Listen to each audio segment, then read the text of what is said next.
আল্লাহ তাআলা মুমিনদের যে গুণ, মুমিনদের যে খাসলত নিশানি, এগুলো আল্লাহ একবারে পরিষ্কার ভাবে আল কোরআনে 30টা বর্ণনা করে দিয়েছেন। অনেক গুণের ভিতরে 30টা খোলামেলা। अब যখন আমি 30টা পেয়ে গেলাম, তা আমি আপনার এর উপরে বিরাদার একটা কাজ করতে লাগলাম কি খোলামেলা 30টি গুণ, তার মধ্যে আমি একসঙ্গে তো সব পারবো না, আমি একটা একটা করে এর উপরে আমল করব। তো যেগুলো বেশি ভালো আমি এগুলোর উপরে আগে আমল শুরু করব।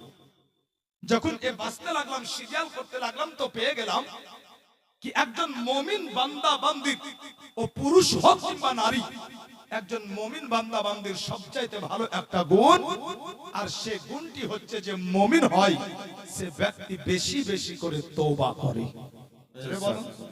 বেশি বেশি তওবা করে। ভাইরা আমার, গুটি কয়েক লোক আছেন আপনারা, সকাল থেকে সন্ধ্যা পর্যন্ত আপনার দ্বারা যে কত গুনাহ হয়েছে, এটা মনে হয় ফারিস্তার দরকার নাই, আপনার হিসাব আপনি নিজেই দিতে পারবেন। কি বাবা, পারা যাবে না? যদি বাচ্চা অবস্থায় কার গাছের আম পেড়ে খেয়েছেন চুরি করে, এটা আজও মনে থাকে, তাহলে আজকে সূর্য উঠা থেকে সূর্য ডোবা পর্যন্ত আপনি কি কি গুনাহ করেছেন মনে কি নাই? আছে আপনার। আমি বলতে বলছি না গুনার কথা আপনার, কিন্তু মনে আপনার আছে। কিন্তু বিরাদার, যেটা আপনি করেননি, গুনাহ তো আপনার দ্বারাই হয়েছে, কিন্তু মনে হয় আপনি সকাল থেকে সন্ধ্যা পর্যন্ত একবারও আপনি তওবা করার প্রয়োজন মনে করেননি, আপনি একবার তওবাও করেননি। কিন্তু ও নবী পাক আকা মুস্তাফা বলেন, ফাআন্নী আতুবু ফিল ইয়াউমি মিআতা মাররাতিন, এটা মুসলিম শরীফের হাদিস। আল্লাহ নবী বলেন কি আমি 24 ঘন্টায় 100 বার তওবা করতাম। জোরে বলেন সুবহানাল্লাহ, সুবহানাল্লাহ। যে নবীর জীবনে কোনো গুনাহ নাই, যে আমাদের প্রিয় নবী মাসুম বেগুনাহ, ও নবী বলেন কি 24 ঘন্টায় আমি 100 বার তওবা করতাম। মুআজ্জাজ এর মাধ্যম দিয়ে শিক্ষা দিয়েছেন নবী আমাদের, যে আমাদের দ্বারা ছোটখাটো ভুলগুলো হতেই থাকবে, আমরা যেন আল্লাহর রহমত থেকে মুখ ফিরিয়ে না আনি, আমরা সদা সর্বদা তওবার মধ্যেই থাকি। আল্লাহ বড় ক্ষমাশীল, আমাদের ক্ষমা করবেন। মুআজ্জাজ এ তওবাতে আপনার আমার লাভ কি? এ তওবাতে আমাদের লাভ কি? যেহেতু উরুস চলছে, এটা পরপর 2 রাত্রি হবে, আজ প্রথম রাত্রি, কালকে শেষ রাত্রি, ইনশাআল্লাহুল আজিজ মাথায় রেখে আজ আমি আপনাদের টাচও দিব। আসলে আল্লাহ ওয়ালা হয় কেমন, খুব ধৈর্য সহকারে যা আছেন বসে থাকুন ব্রাদার। এই তওবাতে আপনার আমার লাভ কি হবে, এর উপরে আপনার একটু আগে বাড়বো। তাফসীরে কুরতুবীতে আপনার লেখা আছে, মক্কার মাটিতে একজন আল্লাহর বান্দা, বড় নওজোয়ান বান্দা, একদিন তার নিজের বিবিকে ডাকলো। বিবিকে ডাকার পরে বলছে, বিবি রে, আমি ব্যবসার জন্য মক্কা থেকে শাম দেশে যাব, আমি তোমাকে ডাকলাম এজন্যই, আমার উরুসজাত সন্তান বর্তমানে তোমার পেটে বিরাজমান। তো আমি শাম দেশ থেকে ফিরতে যদি আমার লেট হয়, আর যদি তোমার ওই সন্তানের জন্ম হয়ে যায়, ওই সন্তান ভূমিষ্ঠ হয়, বিবি একটা কথা শোনো, যদি পুত্র সন্তান হয় বড় আদর যত্ন করে লালন পালন করবে তুমি, আর যদি তোমার গর্ভে হতে কোনো কন্যা সন্তানের জন্ম হয়, তাহলে খবরদার ওকে লালন পালন করবে না, হয় ওকে আতুর ঘরে গলা দাবিয়ে মারবে, আর নচেত তুমি ওকে চুপ করে নিয়ে গিয়ে মরুভূমির বালুর নিচে দাফন করবে। এই ওসিয়ত নসিহত কে করলো? একজন আল্লাহর বান্দা নিজের বিবিকে। মুআজ্জাজ এই নসিহত করে দেওয়ার পরে সে ব্যবসার উদ্দেশ্যে চলল মক্কা থেকে শাম দেশে। আর শাম দেশে যাওয়ার পরে বিরাদার 1 বছর 2 বছর করতে করতে 6 বছর কাটিয়েছিল। কত বছর বললাম? একটু জোর দিয়ে নিচ থেকে বলেন, 6 বছর। আল্লাহর বান্দা আপনার স্বামীর মাটিতে 6 বছর কাটিয়েছিল। 6 বছর আপনার স্বামীর মাটিতে কাটানোর পরে ওই আল্লাহর বান্দা যখন আপনার মক্কাতে ফিরে আসলো, আর মক্কাতে ফিরে আসার পরে যেমনই আপনার নিজের বাড়ির দরজাতে দাঁড়িয়ে যাওয়া, হঠাৎ করে আপনার একটা 6 বছরের কন্যা সন্তান যেন দৌড়িয়ে এসে তাকে আব্বা আব্বা বলে জড়িয়ে ধরলো। যেমনই আপনার আব্বা আব্বা বলে জড়িয়ে ধরা, এই লোকটা আপনার হতবাক নির্বাক হয়ে গেল। এই ছোট্ট কন্যা সন্তানটা কেনই বা আমাকে বারবার আব্বা আব্বা বলে ডাকে, আর বারবার কেনই বা আমাকে আব্বা আব্বা বলে জড়িয়ে ধরে। ওই আল্লাহর বান্দা কিছুক্ষণ আপনার চুপ থাকার পরে আপন বিবিকে প্রশ্ন করলো, বলে বিবি রে, এই মেয়েটা বারবার কেন আমাকে আব্বা আব্বা বলে ডাকে? যেমনই প্রশ্ন করা, প্রাণের বিবি উত্তর দিল, বলে স্বামী গো, এই মেয়েটা এজন্যই আপনাকে আব্বা আব্বা বলে ডাকে, তার কারণ এই মেয়েটার অন্য কারণ নয়। এই মেয়েটা হচ্ছে আপনার উরুসজাত সন্তান, এই মেয়েটা হচ্ছে একমাত্র আপনার আমার কলিজার টুকরা সন্তান, এজন্যই আপনাকে বারবার আব্বা আব্বা বলে জড়িয়ে ধরে। যেমনই কথাগুলো শোনা, ওই ব্যক্তি আপনার আরো অবাক হয়ে গেল, বলতে লাগলো, বলে বিবি রে, এখন তুমি বলো আমি তোমার সাথে আচরণটা ব্যবহারটা কি করি? আমি যাবার বেলায় তোমাকে কি কি নসিহত করেছিলাম? আমার কথাগুলো কি তোমার একটাও কম মনে নেই? আমার কথাগুলো কি তুমি সব ভুলে গিয়েছো নাকি? যেমন প্রশ্ন করা, বিবি উত্তর দিতে লাগলো, স্বামী গো, আপনার কথাগুলো আমি আজ পর্যন্ত ভুলি নাই, তবে আপনাকে একটা সত্য করে কথা বলি, যখন আমার এই সন্তানটা দুনিয়াতে আসলো, আর আসা মাত্রই যখন চিৎকার করে কান্না করেছিল, আমি তার মা, আমি তাকে তাড়াতাড়ি করে কোলে তুললাম, আর যখন আমি তাকে কোলে তুলেছিলাম, আমার চোখটা গিয়ে তার মুখের দিকে পড়লো। যখন তার চন্দ্রমুখ খানাকে দেখেছিলাম, আমি যেন আপনার কথাগুলো কিমিজদের জন্য ভুলে গেলাম। আমি আপনার কথাগুলো মনে থাকার পরেও আপনার কথার উপরে আমল করতে পারি নাই। আমি তার মা, আমি তাকে আদর করে যত্ন করে লালন পালন করতে লাগলাম, আর এইভাবে করে তার মায়াতে পড়ে আমি আজ 6 বছর তাকে লালন পালন করি। তবে আজ আপনাকে একটা সত্য করে কথা বলি, এই মেয়েটা যখন আস্তে আস্তে বসতে শিখলো, আর এই মেয়েটা যখন কথা বলতে আরম্ভ করলো, এই মেয়েটা বারবার আমাকে প্রশ্ন করতে লাগলো, বলে মা গো, সবার আব্বাকে দেখা যায় গো মা, কিন্তু আমার আব্বা কোথায় বলো না?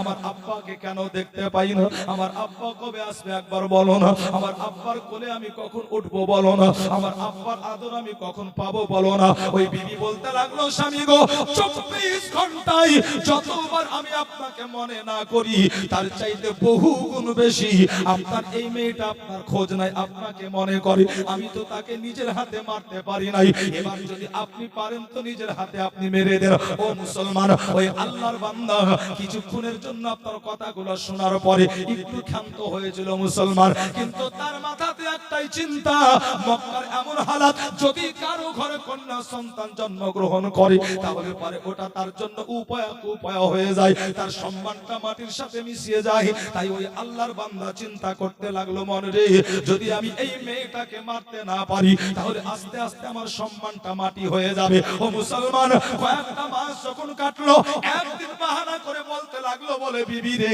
আমার মেয়েটাকে সুন্দর করে সাজিয়ে দাও, আজকে আমি সাথে করে দাওয়াত বাড়িতে নিয়ে যাব। আল্লাহু আকবার। মুসলমান, স্বামীর কথা শুনে বিবি বড্ড খুশি হলো, আর আদর করে নিজের মেয়েটাকে গোসল করিয়ে নতুন একটা পোশাক পরিয়ে আপনার স্বামীর হাতে তুলে দিল।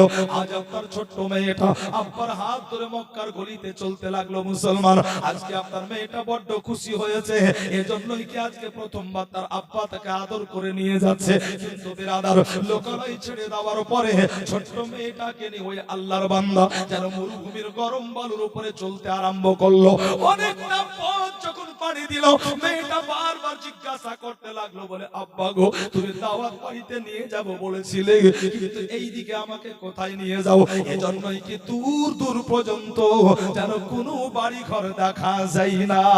ও মুসলমান, আব্বা যেন কোনো কথার জবাব দিল না। আরো অনেকটা পথ চলে যাওয়ার পরে এবারে আপনার একটা জায়গাতে দাঁড়িয়ে গেল, আর ওই জায়গাতে দাঁড়িয়ে যাওয়ার পরে যেন মেয়েকে দাঁড় করে রেখে মরুভূমির বালুগুলো টেনে কবর খনন করতে আরম্ভ করলো। মেয়েটা দাঁড়িয়ে দাঁড়িয়ে আব্বার কাণ্ড কারখানা দেখছে। মুসলমান, এখন পর্যন্ত মেয়ে জানে না কি তার আব্বা তার জন্যই কবরটা খুঁড়ছে। মুসলমান, তাই তো আপনার মেয়েটা আব্বার দিকে তাকিয়ে তাকিয়ে দেখতে আসি, মেয়েটার চোখ গিয়ে আপনার আব্বার মাথাতে পড়লো। যেমন আব্বার মাথার দিকে চোখটা পড়া, ছোট্ট মেয়েটা দেখলো তার আব্বার মাথার ঘাম ঝরতে আছে।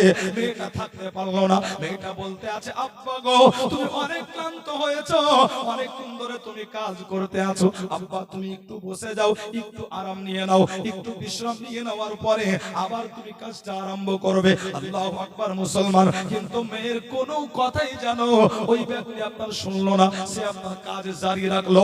ও বিরাদার, ছোট্ট মেয়েটা আস্তে আস্তে আপনার আব্বার কাছে গেল, আর আব্বার কাছে যাওয়ার পরে যেন নিজের ওড়না দিয়ে আব্বার মাথার ঘামগুলো সুন্দর করে মুছে দিয়েছে।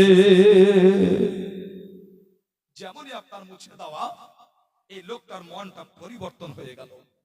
এই লোকটা কবর খোঁড়া বাদ দিয়ে নিজের মেয়েটাকে নিয়ে আবার চলতে লাগলো বাড়ির দিকে। মেয়েটা বলছে, আব্বা তুমি আমাকে দাওয়াত বাড়ি নিয়ে যাবে বলেছিলে, এখন তো বাড়ির দিকে যাচ্ছ। মেয়ের কথার কোনো জবাব নাই। বাড়ি পর্যন্ত পৌঁছালো, মেয়ে দৌড়িয়ে গিয়ে মাকে জড়িয়ে ধরলো, সব বললো। মেয়ের মা বুঝে নিয়েছে আজ তার স্বামী কি করতে চাইছিল। মেয়ের কথাগুলো শুনে হাওমাও করে কান্না করতে লাগলো। মুসলমান, কিন্তু এ লোকটা বিরাদার, তার মাথাতে আপনার একই চিন্তা, মেয়েটা আজ বয়স 6 হয়েছে, যখন আরো বাড়বে আমার মান সম্মান তত কমবে। মেয়েটার বয়স যত বাড়বে মান সম্মান তত কমবে। হে মুসলমান, মক্কার হালাত এত পাত্তার ছিল, মক্কার মানুষ এত পাপাচারে লিপ্ত হয়েছিল, এমন কোন পাপ নয় যে মক্কার মানুষ করতো না, সব ধরনের পাপ মক্কার মানুষ করতো। ওই অবস্থায় বিরাদার, আল্লাহু আকবার, তার মধ্যে সবচেয়ে ঘৃণা পাপ যেটা ছিল, তারা কন্যা সন্তানকে হত্যা করতো। আল্লাহু আকবার, তাই এই ব্যক্তি চিন্তা করতে লাগলো মনে রে, একে মারি কেমন করে। আল্লাহু আকবার, মক্কাতে খোঁজ নিতে লাগলো। আর মক্কাতে যখন খোঁজ নিতে লাগলো তো সে খোঁজ পেল মক্কার মাটিতে একজন ব্যক্তি ছিল, যে ব্যক্তির টাকার বিনিময়ে কন্টাক্ট করে কন্যা সন্তানগুলোকে হত্যা করতো। বিরাদার, কোন কন্যা সন্তানকে আতুর ঘরে গলা দাবিয়ে মারতো, আবার কোন কন্যা সন্তানকে চুপ করে নিয়ে এসে মায়ের কোল থেকে ছিনিয়ে নিয়ে মরুভূমির বালুর নিচে আপনার দাফন করতো। আল্লাহু আকবার, বিরাদার, এই আল্লাহর বান্দা ওই ব্যক্তির সঙ্গে মুলাকাত করলো, সাক্ষাৎ করলো। আর সাক্ষাতের পরে যখন সব কথা খুলে বলেছিল, ও ব্যক্তি বলেছিল, ভাই আমি তোমার মেয়েটাকে হত্যা করতে পারি, মরুভূমির বালুর নিচে দাফন করে দেব, তবে শর্ত হলো একটাই, তোমার মেয়েটা বড় হয়েছে, টাকা একটু বেশি লাগবে। মুআদ্দাদ ওই জামানায় ওই সময়তে 3000 দিরহামে আপনার কন্টাক্ট হয়ে গেল। আরো যখন মিডিলে কয়েকটা মাস কেটে গেল, এই লোকটা বাহানা করে বলছে, বিবি রে আমি সত্য করে বলছি, আমার মেয়েটাকে আমি মনে প্রাণে ভালোবেসে ফেলেছি, আমার মেয়েটার প্রতি আমার মায়া মমতা জেগেছে, অতএব আমি তার সাথে আর কোনো দুর্ব্যবহার করব না। এক কাজ করো, আজ মেয়েটাকে সুন্দর করে সাজিয়ে দাও, আজ বাস্তবে আমি তাকে দাওয়াত বাড়িতে নিয়ে যাব। আল্লাহু আকবার। মুসলমান, স্বামীর আপনার মক্কারি বুঝতে পারে নাই, এই মেয়েটা আপনার সুন্দর করে তার মেয়েটাকে সাজিয়ে দিল। বাচ্চা মেয়ে আপনার আব্বার হাত ধরে চলতে লাগলো। বেরাদার, আগের দিনের মতো লোকালয় ছেড়ে দিয়ে যখন মরুভূমির বালুর উপরে চলতে লাগলো, অনেকটা পথ চলার পরে হঠাৎ করে আপনার ও মার্ডারার, ও কাতিল এসে সামনে দাঁড়িয়েছে। আল্লাহু আকবার। যেমনই দাঁড়ানো, হে মুসলমান, এই ব্যক্তি কি করলো, এই ব্যক্তি আপনার নিজের মেয়েটাকে ওই ব্যক্তির হাতে তুলে দিয়েছে। যেমনই তুলে দেওয়া, বাচ্চা মেয়েটা বলতে লাগলো, আব্বা যখন আমি সত্যি তোমার জন্য অপয়া কুপয়া, যখন আমার জন্য তোমার সম্মান থাকবে না, আব্বা তুমি এক কাজ করো, আজ তুমি নিজের হাতে আমাকে দাফন করে দাও, কমসে কম এতটুকু শান্তি নিয়ে আমি মরতে পারবো কি আমার আব্বার হাতে আমি দাফন হয়েছি, আমার আব্বা আমাকে দাফন করেছে। কিন্তু এমন একজন ব্যক্তির হাতে তুলে দিলে যে ব্যক্তির মনে একটু মায়া মমতা নাই। আল্লাহু আকবার। মুসলমান, কিন্তু আপনার এই ব্যক্তি কিছুই শুনলো না, মেয়েটাকে আপনার তুলে দিয়ে এই ব্যক্তি আপনার চলতে লাগলো। হে বিরাদার, এই ব্যক্তি আগের থেকে কবর তৈরি করে রেখেছিল, মেয়েটাকে নিয়ে গেল আর ওই তৈরি করা কবরে ধাক্কা দিয়ে ফেললো। মুসলমান, ধাক্কা দিয়ে ফেলার পরে বালুগুলো টেনে আপনার চাপা দিতে আরম্ভ করলো। এত বালু চাপাই, কিন্তু মেয়েটার বিরাদার গর্দান পর্যন্ত দাফন হলো, কিন্তু কোনো মতেই মাথা দাফন হয় না। এই লোকটা বড্ড বিরক্ত হয়েছিল, তাই কোদালের উল্টা দিক দিয়ে মেয়েটার মাথাতে আঘাত করলো। আল্লাহু আকবার। মুসলমান, যেমন আপনার মাথায় আঘাত করা, ও মেয়েটার মাথা ফেটে রক্ত ঝরতে লাগলো। যখন মাথা ফেটে রক্ত ঝরছিল, মেয়েটা হাওমাও করে কান্না করে নাই, মেয়েটা চিৎকার দিয়ে কান্না করে নাই, মেয়েটা আসমানের দিকে মুখ তুললো। আর আসমানের দিকে মুখটা উঠিয়ে দেওয়ার পরে যেন দুই ঠোঁটকে নড়িয়ে আপনার কি বলতে আরম্ভ করলো। যখন আপনার এই দৃশ্য দেখলো, তো ও মার্ডারার, ও কাতিল, তার মনে একটা কৌতূহল জাগলো, মনে রে আমি এত জোরে মারলাম, কিন্তু তার মাথা পেটে রক্ত ঝরে, কিন্তু সে তো চিৎকার করে কান্না করে না। ও ব্যক্তি কি করলো বিরাদার, আস্তে আস্তে মেয়েটার কাছে আসলো। মেয়েটার কাছে আসার পরে নিজের কানখানা মেয়েটার মুখের কাছে নিয়ে গেছে। যেমনই আপনার মুখের কাছে নিয়ে যাওয়া, সে শুনতে পেল বাচ্চা মেয়েটা, যার গলা পর্যন্ত বালিত দাফন। মুসলমান, এর পরেও বাচ্চাটা আসমানের দিকে মুখটা তুলে বলতে আছে, হে রব্বুল আলামিন, হে পরওয়ারদিগার, হে আমার আল্লাহ, শুনেছি তোমার রহমতের নবীকে তুমি দুনিয়াতে পাঠাবে, আর তোমার ওই রহমতের নবী যখন আসবেন তো তোমার রহমতের নবীর মাধ্যম দিয়ে মক্কার মাটিতে কন্যা সন্তানের হত্যা বন্ধ হবে। আল্লাহ তোমার ওই রহমতের নবীর মাধ্যম দিয়ে মক্কার মায়েরা আবার সম্মান ফিরে পাবে। আল্লাহ তোমার ওই রহমতের নবীর মাধ্যম দিয়ে সারা জগতের মায়েরা আবার সম্মান ফিরে পাবে। আয় আল্লাহ তোমার ওই রহমতের নবীর মাধ্যম দিয়ে মানুষ আবার সভ্যতা ফিরে পাবে, মক্কার মানুষ পাপ থেকে একটু দূর হবে। মেয়েটা বলতে লাগলো, আল্লাহ যদি তোমার ওই রহমতের নবীকে এখনো না পাঠিয়েছো, আল্লাহ তুমি দেরি করো না, তোমার ওই রহমতের নবীকে পাঠিয়ে দাও। সুবহানাল্লাহ সুবহানাল্লাহ। মেয়েটা বলতে লাগলো, আল্লাহ তোমার ওই রহমতের নবীকে পাঠিয়ে দাও, আর দেরি করো না। যদি দেরি করো কত যে আর কন্যা সন্তান মরুভূমির বালুর নিচে দাফন হবে, আল্লাহ যার গণনা করা মুশকিল হয়ে যাবে। যখন এই কথাগুলো শুনেছিল বেরাদার, এই মাদার আর কাঁপতে লাগলো, আর কাঁপতে কাঁপতে ও জায়গা থেকে দৌড়িয়ে পালিয়ে আসলো। আল্লাহ পাক আপনার আমার নবীকে পাঠালেন দুনিয়ায়, নবী আমার আসলেন, এলানে নবুয়ত করলেন। এই ব্যক্তি আপনার খোঁজ নিয়ে এসে আকা মুস্তাফার দরবারে কালেমা পড়লো এবং দ্বীন ইসলামকে কবুল করলো। জোরে বলেন সুবহানাল্লাহ। দ্বীন ইসলাম কবুল করেছে মুসলমান। মাত্র একদিন দুই দিন করতে করতে 7 দিন হয়েছে।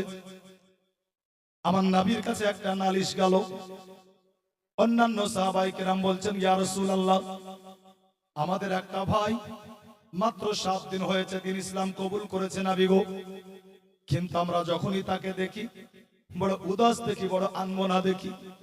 ইয়া রাসূলুল্লাহ, যখনই আমরা তাকে দেখি তার চোখ দিয়ে পানি ঝরে নবী গো, সে যেন সব সময় কান্না করে, আমাদের সাথে একবারে কম কথা বলে, কিছু জিজ্ঞাসা করলে উত্তর দেয়, বাকি কোনো কথাই বলে না। নবী আমার যখন কথাগুলো শুনেছিলেন, রহমতের নবী বললেন কি তোমরা কিছু বলো না, আগামীকাল আমি তাকে নিজেই জিজ্ঞাসা করব।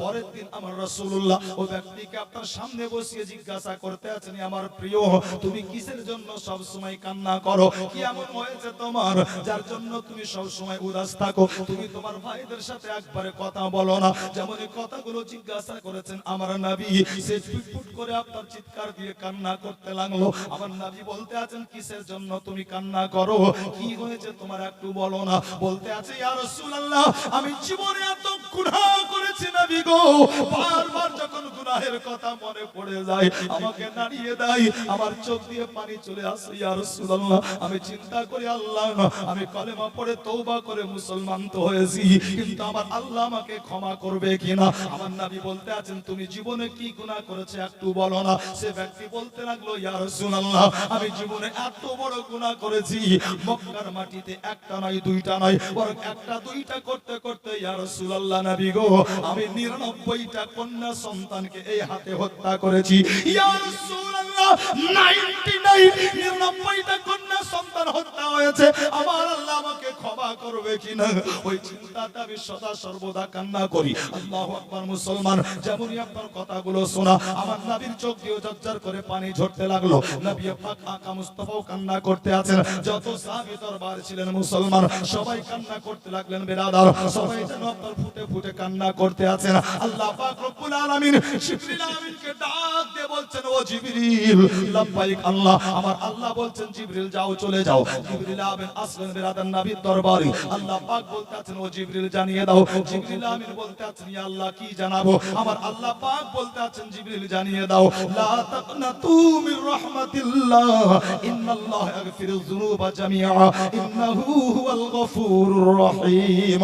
আল্লাহ বলেন, বান্দা বান্দিরে, যদিও তোমার জীবনের গুনাহ আসমানের তারার চাইতে বেশি হয়ে যায়, যদিও তোমার জীবনের গুনাহগুলো উহুদ পাহাড়ের চাইতে বেশি হয়ে যায়, যদিও তোমার জীবনের গুনাহগুলো সমুদ্রের ঢেউর চাইতে বেশি হয়ে যায়, যদিও তোমার জীবনের গুনাহগুলো মরুভূমির বালুকণার চাইতে বেশি হয়ে যায়, আমার আল্লাহ বলেন, বান্দা বান্দিরে, তুমি নিরাশ হবে না, আমার রহমত থেকে তুমি না উম্মিদ মুখ ফিরাবে না। আমার আল্লাহ বলেন, বান্দা বান্দিরে, তোমার জীবনে উহুদ পাহাড়ের চাইতে বেশি গুনাহ হয়েছে, একবার তুমি তওবা করে নাও। তুমি তওবা করবে আর আমি তোমার আল্লাহ তোমার জীবনের तमाम গুনাহগুলো ক্ষমা করে দেব। সুবহানাল্লাহ সুবহানাল্লাহ। আল্লাহ পাক বলছেন, বান্দারে, যদিও তোমার জীবনের গুনাহ সমুদ্রের ঢেউর চাইতে বেশি হয়ে যায়, মুসলমান সমুদ্রের ঢেউ আজ পর্যন্ত কেউ গুনতে পেরেছে? জোরে বলুন, পেরেছে? আজ পর্যন্ত কেউ গুনতে পারে নাই। আল্লাহ পাক বলতেছেন, যদি তোমার জীবনের গুনাহ সমুদ্রের ঝাঁকের চাইতে বেশি হয়ে যায়, এরপরও তুমি মুখ ফিরাবে না আল্লাহর রহমত হতে। এর জন্যই কি আল্লাহ পাকের একটা নাম হচ্ছে রহমান, আল্লাহ পাকের একটা নাম হচ্ছে রহিম, আল্লাহ পাকের একটা নাম হচ্ছে গফফার, আল্লাহ পাকের একটা নাম হচ্ছে করিম। আল্লাহ পাক বলতে আছেন, বান্দারে তুমি আমার দরবারে ফিরে এসো, তওবা করো। আর নবী পাক বলেন, ওয়া ইন কানাত মিসলু যাবাতিল বাহর, তুমি তওবা করবে, আল্লাহ তোমার জীবনের तमाम গুনাহগুলোকে ক্ষমা করে দেবে। সুবহানাল্লাহ, সুবহানাল্লাহ। কিন্তু আমরা তো গাফিল হয়েছি, আমরা এত বড় গাফিল হয়েছি যে আমরা গুনাহ তো অহরহ করি, কিন্তু আমরা তওবা করার প্রয়োজনও মনে করি না। আমাদের জীবনে গুনাহ তো অহরহ হয়, কিন্তু আমরা সঠিক পন্থায় তওবা করে ফিরেও আসি না। মুসলমান, কিন্তু হাদিস বলে, কোরআন বলে, হাদিস ও কোরআনের আলোকে ফয়সালা এটাই হয় কি যদি কেউ অন্তর থেকে তওবায়ে নাসুহা করে নেয়, সঠিক পন্থায় তওবা করে নিতে পারে, তো আল্লাহ তার জীবনের तमाम গুনাহগুলোকে ক্ষমা করে দেয়। এজন্যই কি আল্লাহ ক্ষমা করতে পছন্দ করে। মুসলমান, মুমিনের এটা একটা ফার্স্ট ক্লাস গুণ। মুমিনের দ্বিতীয় গুণ একটা সবচাইতে যেটা ভালো গুণ, হযরত, সেটা হচ্ছে এই কি যে মুমিন হয়, মুমিনা হয়, সে যেখানেই থাক না কেন, যে অবস্থাতেই থাকুক না কেন, একজন মুমিন বান্দা বান্দি কোন অবস্থাতেই আল্লাহর ইবাদত থেকে নিজেকে দূরে রাখে না। একজন মুমিন বান্দা বান্দি সদা সর্বদা আল্লাহর ইবাদতেই থাকে। ওয়াজাজ আল্লাহর ইবাদত কয়েক রকম ভাবে হয়।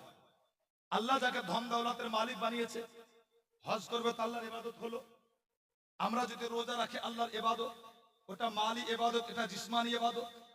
কিন্তু যত প্রকারের ইবাদত আছে, সবচাইতে ভালো ইবাদত যেটাতে আল্লাহ সবচাইতে খুশি হন, ওই ইবাদতের নাম হচ্ছে নামাজ।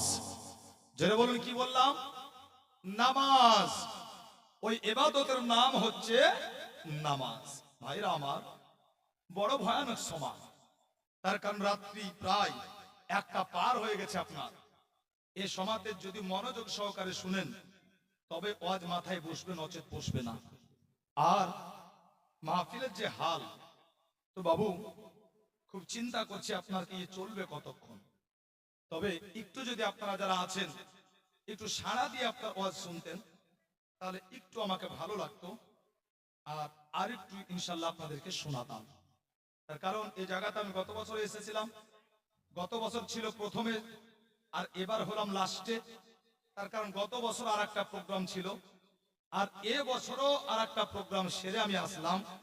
তার কারণ ওটা আগে নিয়েছিলাম দাওয়াত, এটা পরে হয়েছে। অতএব প্রথম বছর প্রথমে, আর এ বছর আপনার শেষে। বাবুরে আমার, প্রথম বছর আপনার বড় ভয়ানক সময় উঠেছিলাম। তার কারণ ডাকতে হাঁটতেই মাহফিল ঠিক করতে সাজাতে সময় চলে যায়। আর এবার তো আপনার আরো ভয়ানক সময়, তার কারণ মানুষের দিল, মানুষের মন, শরীর চাইছে এখন বিছানা। তার কারণ কালকে অনুষ্ঠান আছে।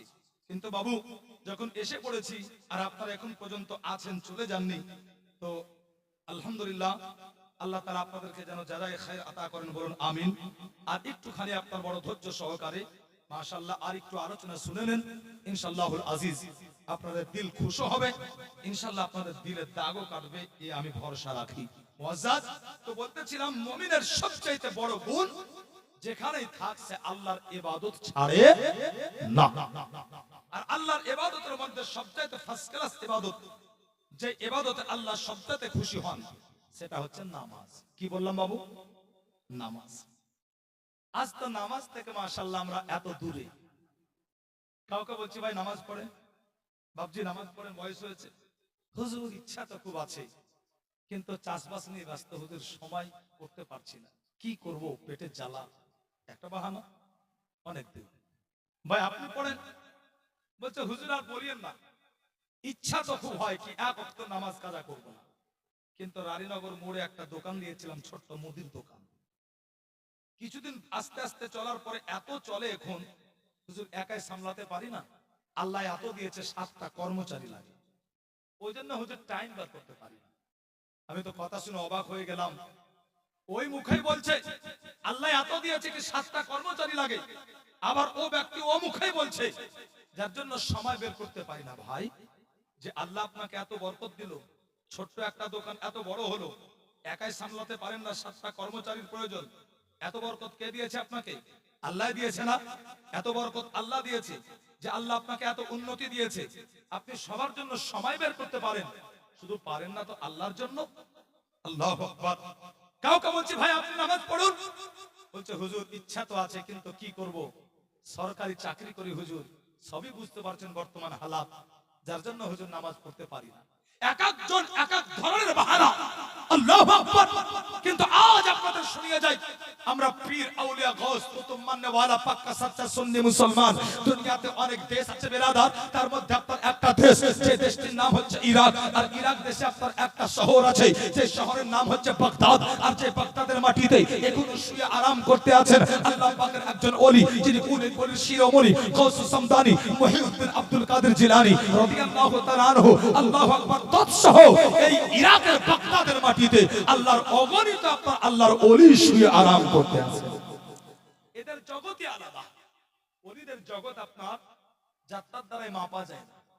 এদের জগৎ আলাদা। ওলি শুধু ছেলেদের মধ্যে তাই হয় তা নয়, ওলি মেয়েদের মধ্যে হয়, ওলি মেয়েদের মধ্যে আপনার হয়।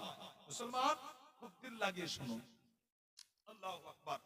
এ বিরাদর, এই বাগদাদের মাটিতে আপনার একজন মেয়ে ছিল, যে মেয়েটা বলেছিল, আব্বা আমি তোমার একমাত্র কন্যা সন্তান, আমার একটা ছোট্ট আরজি তোমার কাছে। আর আরজি হলো এই, কি এমন একজন ছেলের সাথে আমার বিয়ে দিবে, যে ছেলেটা একমাত্র আল্লাহর উপরে ভরসা করে। এ শেখ সাহেব আপনার এই ধনী ব্যক্তি মেয়ের জন্য জামাই খুঁজতে লাগে।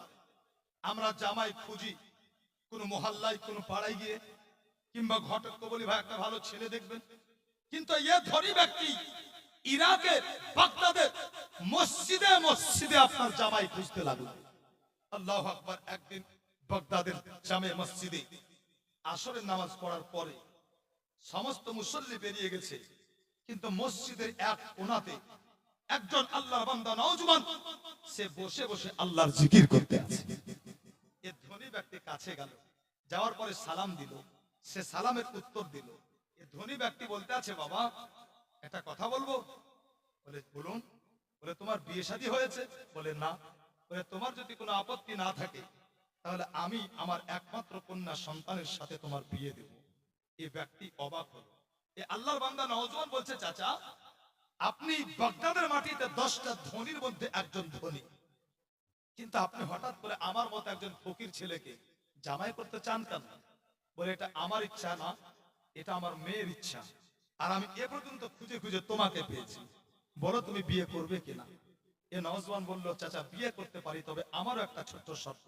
শর্ত হলো এই, কি বিয়ের পরে আপনার মেয়ে আপনার বালাখানায় থাকবে না, আমার ছোট্ট কুটিরে আসবে। বলে আপত্তি নাই, মঞ্জুর করলাম।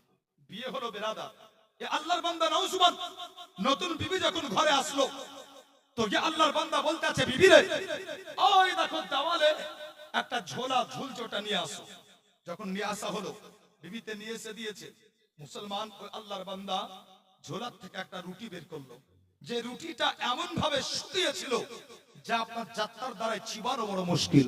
আল্লাহর বান্দা রুটিটিকে আপনার ভাগ করলো, এনে 2 টুকরো করে, এক টুকরো ব্যাগে রেখে বললো, যাও ব্যাগটি ঝুলিয়ে দাও। ঝুলিয়ে দিয়েছে আপনার নতুন বিবি। আর এক টুকরো মানে অর্ধেক রুটি আবার আপনার 2টো টুকরো করে, অর্ধেক করে এক টুকরো নিজের হাতে রাখলো, আর এক টুকরো বিবিকে দিয়ে বলতে আছে, বিবি রে আমার ঘরে খাবার বলতে কিচ্ছু নাই, এটাই, অতএব নাও এক টুকরো রুটি তুমি খেয়ে নাও, আর এক টুকরো আমি খাই। বিবি আপনার হাতে রুটিটা নেওয়ার পরে বলতে আছে, স্বামী গো ছোট্ট একটা প্রশ্ন করব, আপনি রুটি দিয়েছেন আমি রুটি খাবো, আমার আপত্তি নাই, কিন্তু একটা ছোট্ট প্রশ্ন করব। বলে করো। বলে ওই অর্ধেকটা রুটি আপনি রাখলেন কেন, একটু উত্তরটা দেন। আল্লাহু আকবার। মুসলমান এ আল্লাহ ওয়ালা নওজওয়ান আল্লাহর বান্দা বলতে আছে, বিবি রে আমি একজন ফকির মিসকিন মানুষ, আমার ঘরে খাবার বলতে কিচ্ছু নাই, এই একটা রুটি ছিল, অর্ধেকটা তোমাকে অর্ধেক দিলাম, আর অর্ধেক আমি করলাম, আর অর্ধেকটা ব্যাগে এজন্য রাখলাম, আগামী কাল খাবার যদি না জুটে, তাহলে ওই অর্ধেকটা রুটি তুমি অর্ধেক খাবে, আমি অর্ধেক খাবো, যার জন্য অর্ধেকটা রেখে দিলাম। আল্লাহু আকবার। যেমনই শোনা, এই মেয়েটা হাতে রুটি নিয়ে কাঁপতে কাঁপতে আল্লাহু আকবার বলে সিজদায় পড়ে গিয়েছে। সিজদায় পড়ে গিয়ে কেঁদে কেঁদে বলতে আছে, আয় আল্লাহ,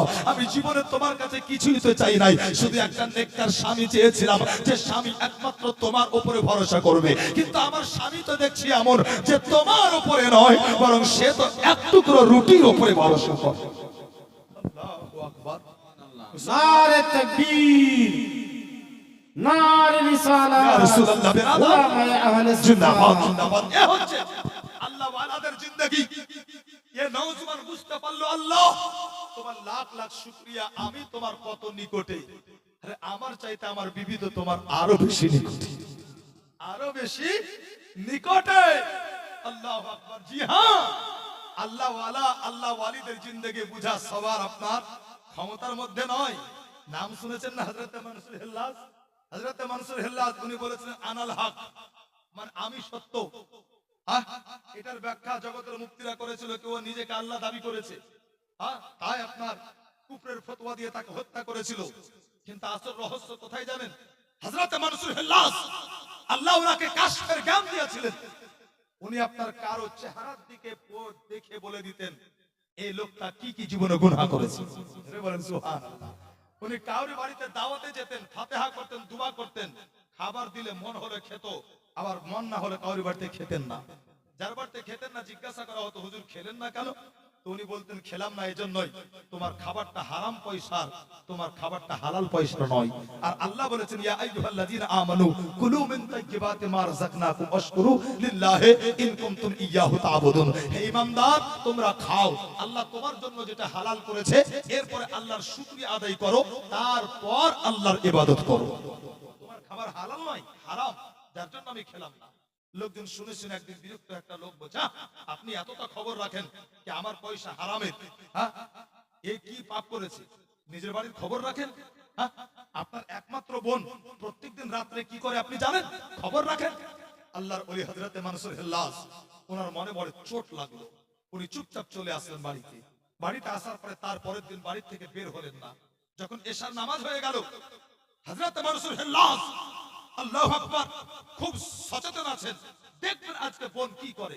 মানসুর হিল্লাজ দেখলেন চুপ করে তার বোন এশার নামাজের পর একটু ভারী রাত্রিতে তার বোন বাড়ি থেকে বেরিয়ে গেল। মানসুর হিল্লাজ উনি আপনার বোনের পিছু নিলেন, বোনের পিছু পিছু হাঁটতে লাগলেন মুসলমান। আর যেন তার ভিতরে একটা কাঁপুনি আসলো, আল্লাহ আল্লাহ জিকির আপনার ভিতরে চলতে আছে।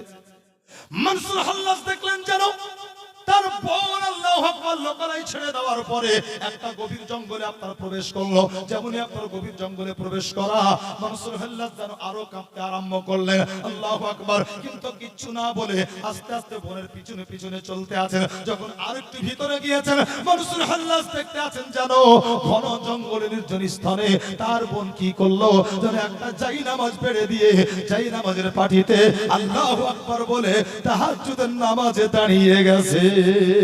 আল্লাহু আকবার। মুসলমান মানসুর হিল্লাজ এবার খুশি হয়েছেন, দাঁড়িয়ে দাঁড়িয়ে দূর থেকে দেখতে আছেন বোনের নামাজ। যখন তার বোনের নামাজটা কমপ্লিট হয়ে গেল, নামাজ যেমনই কমপ্লিট হয়ে যাওয়া, মানসুর হিল্লাজ দেখতে আছেন জানো তার বোনের চাই নামাজ আল্লাহু আকবার জান্নাত থেকে খাবার এবং পানি আল্লাহ তার ফারিস্তার মাধ্যমে ওই ঘন জঙ্গলে পাঠিয়ে দিয়েছে।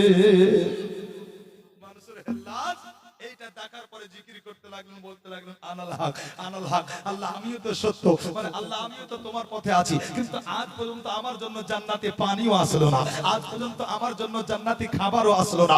দুনিয়া বানা বুঝতে পারে নাই বেরাদার, দুনিয়ার মুক্তি বুঝতে পারে নাই। মানসুর হিল্লাজের উপরে ফতোয়া লাগিয়েছিল, মানসুর হিল্লাজকে পুড়িয়ে দেওয়া হয়েছিল, ওনার ছাই থেকে আওয়াজ এসেছিল আনাল হক, আনাল হক। সমুদ্রে ভাসিয়ে দেওয়া হয়েছিল, সমুদ্রের পানি থেকে আওয়াজ আসলো আনাল হক, আনাল হক। এ হচ্ছে আল্লাহ ওয়ালিদের জিন্দেগি বেরাদার, যাকে মা বাপ সবার কর্ম নয়। আল্লাহু আকবার বেরাদার, আল্লাহর ওলিদের জিন্দেগি সবচেয়ে একবারে আলাদা হয়, আমাদের মধ্যেই থাকে, আমাদের মধ্যের মতোই চলে, আমাদের মতোই সংসার করে বেরাদার। এর পরেও আল্লাহ তাআলার এত নিকটতম হয়ে যায়, আল্লাহর রাত পর্যন্ত জানতে সক্ষম। এ হচ্ছে আল্লাহর ওলিদের জিন্দেগি। তো বাগদাদের মাটিতে আপনার একজন আল্লাহর ওলি, দেখেন কিছু মানুষের ওলির নাম শুনলে গায়ে 106 ডিগ্রি জ্বর চাপে, তাই না বাবা? কি করবো ভাই, কেন যাবো ভাই? অনেক বাদশাহ গুজরেছে, তার মধ্যে আপনার একজন বাদশাহ যার নাম হচ্ছে হুমায়ুন। হয়তো অনেকে জানেন না, বাদশাহ হুমায়ুন পাক্কা সাচ্চা সুন্নি মুসলমান। আর উনি যে পীরের মুরিদ ছিলেন, ওই পীর সাহেব আশরাফি সিলসিলার পীর ছিলেন। তো যখনই ওনার পীর মুর্শিদ দিল্লিতে আসতেন, তো বাদশাহ হুমায়ুন নিজের গদি ছেড়ে দিয়ে আপন পীর ও মুর্শিদকে গদিতে বসিয়ে দিতেন, আর নিজে উনি আদব সহকারে দাঁড়িয়ে যেতেন, পীর সাহেবকে বাতাস করতেন। একদিন উনার পীর ও মুর্শিদ এসেছেন, বাদশাহ হুমায়ুন বসে গেছেন, বাদশাহ হুমায়ুন উঠে গেছেন, পীর সাহেবকে বসিয়ে দিয়ে উনি বা আদব দাঁড়িয়েছেন। হঠাৎ করে একটা লোক আসলো, অপরিচিত, পীর সাহেবের কাছে এসে বলছে, আসসালামু আলাইকুম। ওয়ালাইকুম সালাম। বলে, হুজুর আপনার কাছে আসলাম আল্লাহর কোরআনের একটা আয়াত নিয়ে। অনেক মৌলবি মুফতির কাছে গেছি, কিন্তু কেউ ঠিকঠাক বুঝাতে পারেনি। আপনার কাছে আসলাম, হুজুর একটু বুঝিয়ে দেন তো। বলে, কোন আয়াত? বলে, হুজুর আল্লাহ বলছেন, ইয়া আইয়ুহাল্লাযীনা আমানুত্তাকুল্লাহ, হে ঈমানদার আল্লাহকে ভয় করো। এটা তো বুঝতে পারছি স্পষ্ট, কিন্তু ওয়াকুনু মা'আস সাদিকিন, সত্যবাদীর সঙ্গী হয়ে যাও। হুজুর এটা বুঝতে পারছি না, আল্লাহকে ভয় করলেই তো হবে, সত্যবাদীর সঙ্গী কেন? অনেক মৌলবি মুফতির কাছে গেলাম, ঠিকঠাক উত্তর পাইনি। হুজুর তাই আপনার কাছে আসলাম, আপনি পীর সাহেব। আল্লাহর ওলি শোনা মাত্রই গর্জিয়াস কণ্ঠে বলছেন, বাদশাহ জি হুজুর, इसको ले जाओ और धूप में खड़ा कर दो। सरे बोलें सुभान अल्लाह। जाओ একে নিয়ে যাও, আর একে রোদ্রে দাঁড় করিয়ে দাও। বাদশাহ শোনা মাত্রই ওকে টানতে টানতে নিয়ে এসে রোদ্রে দাঁড় করিয়ে দিয়েছে। রোদ্রে দাঁড় করিয়ে দেওয়া হয়েছে, বাবু সূর্যের তাপ, আল্লাহু আকবার, একবারে মাথার ঘাম পায়ে দিয়েছে। দাঁড়িয়ে দাঁড়িয়ে মনে মনে বলছে, আল্লাহ কেন আসলাম? এখন যদি পালাই, এখন যদি পালাই তাহলে তো খায়ের নাই, তার কারণ বাদশার পীরের অপমান হবে, আর বাদশা তো আমাকে ছাড়বে না, জানে মারি দিবে। সে পালাতে পারে না, দাঁড়িয়ে আছে। এদিকে ঘাম পড়ছে মাথার পায়ের নিচে। অনেকক্ষণ পর পীর সাহেব বলছেন, বাদশাহ হুমায়ুন জি হুজুর ফরমায়, উসকো বুলাও, ওকে ডাকো। ডাকা হলো। যেমন ওই ব্যক্তি কাছে এসেছে, বাদশাহ হুমায়ুন যেমনই ডেকেছে ওই ব্যক্তি কাছে আসলো। পীর সাহেব বলছেন, বাইট। তো ও থতমত করে আপনার পীর সাহেব যে গদিতে বসেছিলেন ঠিক তার পাশে বসে গিয়েছে। বাদশাহ হুমায়ুন বাতাস করতে আছে। একটু পরে পীর সাহেব বলছেন, বাদশাহ তুমি আমাকে বাতাস করছো না একে বাতাস করছো? তো বাদশাহ মুচকে এসে বলছেন, হুজুর ওকে বাতাস করানোর কি দায় করেছে? ওর চাইতে নামি দামি লোক তো আমার দরবারে আছে, চাকর, ওকে আমি বাতাস করছি না। হুজুর আমি আপনাকে বাতাস করছি। আল্লাহর ওলি বলতে আছেন, বাদশাহ ভালো করে দেখো, তুমি বলছো আমাকে বাতাস করছো, কিন্তু বাতাস তো ওকেও লাগছে। তো বাদশাহ মুচকে এসে বলছেন, হুজুর ওকে বাতাস লাগছে তার কারণ ও আপনার খুবই নিকটে আছে। জোরে বলেন সুবহানাল্লাহ। ও আপনার খুবই নিকটে আছে। যেমনই বলা পীর সাহেব বলতে আছেন, ইয়া আল্লাহর বান্দা এবার তুমি বুঝতে পেরেছো কুনু মা'আস সাদিকিন কেন বলেছেন আল্লাহ? আরে শোনো, আল্লাহ পাক পবিত্র কোরআনে অন্য জায়গাতে বলেন, ইন্না রাহমাতাল্লাহি কারীবুম মিনাল মুহসিনিন, নিশ্চয় আল্লাহর রহমত নেক ব্যক্তিদের উপরে বর্ষিত হয়। অতএব তুমি আমার কাছে আছো, বাদশা বাতাস আমাকে করছে, কিন্তু ওই বাতাস তোমাকেও লাগছে। তো তুমি কোন নেক ব্যক্তির সংস্পর্শে থাকবে, আর নেক ব্যক্তির উপরে আল্লাহর রহমত বর্ষণ হবে। ওই রহমতের ভাগীদার তুমি নিজেও হয়ে যাবে। এজন্য আমরা হাক্কানি ওলিদের দরবারে যাই, আর এত ইজ্জত ওলিদেরকে আমরা করি। মুসলমান চলুন তো ওলিদের জিন্দেগি বুঝা মুশকিল। কথা বলছিলাম, বাগদাদের মাটিতে একজন আল্লাহর ওলি, তার দরবারে আপনার একজন ব্যক্তি ছিল যে বড় ধনী, যেত না, কিছু মানতই। একদিন হঠাৎ করে এই ধনী ব্যক্তি আল্লাহর ওলির দরবারে হাজির। তো যত মুরিদ ছিলেন ওনারা বলছেন, হুজুর কি তো কোনোদিন আসেন আপনার দরবারে, আজকে হঠাৎ করে? বলে, চুপ করো, কেন এসছে ও নিজেই বলবে। তো এই ধনী ব্যক্তি আল্লাহর ওলির কাছে যাওয়ার পরে বলছে, হুজুর আমি জানি আপনারা চিন্তা করছেন, আমি তো আসি না, আজকে আসলাম কেন? হুজুর কেন আসলাম ওটা শোনাতে আসলাম। হুজুর কিছুদিন আগে আমার সাথে একটা ঘটনা ঘটেছে, যে ঘটনা আমার জীবনকে বদলে দিয়েছে, আর ওই ঘটনাটা শোনাতে আসলাম। ঘটনা কি ছিল বেরাদার? ওই ঘটনা আজ আপনাদের শোনায় আপনাদের মাশাআল্লাহ অন্তরে দাগ কাটবে, একটু মন লাগিয়ে শুনুন। বাগদাদের মাটিতে ধনী ব্যক্তি, তার বাড়িতে ছিল একটা অনুষ্ঠান, আর বাড়িতে অনুষ্ঠান মানে মেহমান আসবে, আর মেহমানের খাতিরে তোয়াজ্জা করতে হবে। তাই এই ধনী ব্যক্তি একদিন বাজারে আসলো টাকা পয়সা পকেটে করে, আর বাজারে এসে অনেক মাল জাল কিনেছে।